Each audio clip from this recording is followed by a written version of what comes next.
Hello everybody, how's it going, and welcome back to RuneScape 2007 news video. This week there is a rework for Ballistas, as well as a bunch of pulled quality of life improvements to random items and other type of stuff. So let's get into the Ballistas first of all. Both Ballistas have received some buffs. The Light Ballista, however, has received definitely the most. Essentially, they were tired of the Light Ballista really being overlooked and being extremely devalued compared to the Heavy Ballista.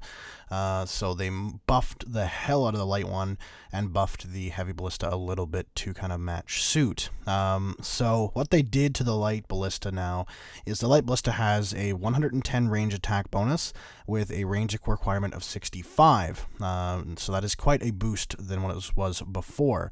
The Heavy Ballista, again, received a buff, but it is not as high.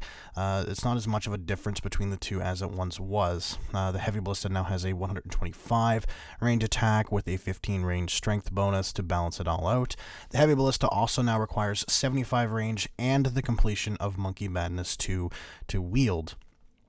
So if you have a Heavy Ballista and haven't done MM2, you now have to do that or switch down to the Light Ballista. Now again, the Light Ballista does not require Monkey Madness 2 to actually wield. It's just a reward from the quest itself. So yeah, if you want to use the Heavy Ballista now, sadly you're going to either have to get a little bit higher range and complete a pretty damn difficult quest, honestly. Not one that I'm looking forward to doing eventually, but yeah, oh well, guess a little bit more reason to now.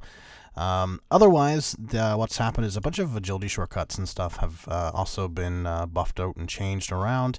Cosmic Altar, going the 66 agility one, now only has one obstacle instead of two, making it a lot faster. A lot of people did complain about that the time spent going through the two versus going down or even going into the lower leveled one was pretty much the same time. So it's nice that they've fixed that up a little bit. They've also added, and this is the most interesting thing I think of the entire update for me at least, is there's an agility shortcut now to escape the lesser demons in the Taverley dungeon. So that fence that's there, when you're going through the dungeon just before you get to where those haunted axes are, there's that fence. Now there is a way to go through that fence, so that does make it a little bit faster, and the requirement's not too bad. It's 63 agility. I don't have that yet, but you know, it's not like 70 agility for the pipe, so that's not too bad. Makes it a little bit shorter for anybody killing blue dragons down there, or the baby blues if they really don't want to do a slayer task like I don't most of the time, or of course if you're headed to black demons down there, because it is generally a little bit less packed, or of course if you're going to cannon them, you can do that, so helps out with that. Black dragons of course too are down there, so you know, a little bit shorter for that if you have slightly higher agility. So that's kind of nice. They also changed, and that's kind of what I'm recording because that's pretty much the only thing I can do out of this entire update, is the Barrels rewards counter has been changed around a little bit, so that's kind of nice.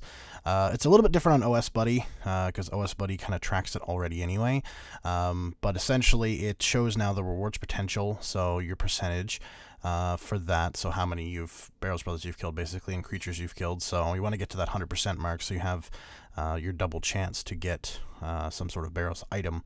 I didn't, unfortunately. Yeah, but oh well. Yeah, so they've added that in to the game as well. So if you want to know how close you are, and for whatever reason are not using OS Buddy now, it will tell you. So that's pretty cool. The Sears Ring buff, which was something that was coming for a long time and equated to the Sears Ring hitting like 1 to 2 mil there for a little while, is finally implemented. So it's a 50% buff all around, so that means where it gave +4 before, it now gives +6. The 50% increase also applies to the imbued form, which is fucking good, honestly, because otherwise that was a waste. So instead of an 8 bonus, it now provides a 12. So yeah, Sears Ring is actually quite damn good. I mean, it was good before, but now it's even better. So anybody using magic, anybody who has an imbued Sears Ring and stuff, you've got quite a little buff coming your way. So that's pretty sweet. In other news, there's a whole bunch of small little fixes. The Slayer log now displays a number besides lots, which was something that they've been working on for a little while. They just needed the coding, I think, to actually be able to implement numbers bigger than in the tens of thousands. The construction cape now has unlimited teleports to all house portals. When the house teleport is selected, the user is taken inside or outside the house, depending on their settings, of course. So that's pretty nice. Honestly, if you've taken the money and time to get the construction cape, you deserve that entirely. Existing magic boosting prayers now increase not only your magic attack, but your magic defense as well, so that's pretty nice.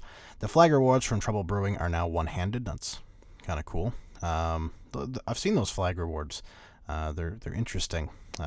Never done it myself, though. Hill Giants in the Wilderness now have a double chance of dropping the giant key, because you are risking your stupid ass for that. Yeah, okay, good. I guess that's okay. The spawn timer of Scorpia has been reduced to 10 seconds. The magic imbue spell now fades out during its cooldown period in a similar manner to Vengeance. The undead max hit dummy is now susceptible to Silverlight, Darklight, and Arclight weaponry, and messages displayed when eating gnome cuisine have been added to the chat filter. So that's it for the news this week. Lots of little buffs and works here. Ballista, of course, prices are going to go through the goddamn roof, and same with Sears Ring. I imagine that's going to have another little buff today, price-wise, as people actually know that it's here and it's worth it.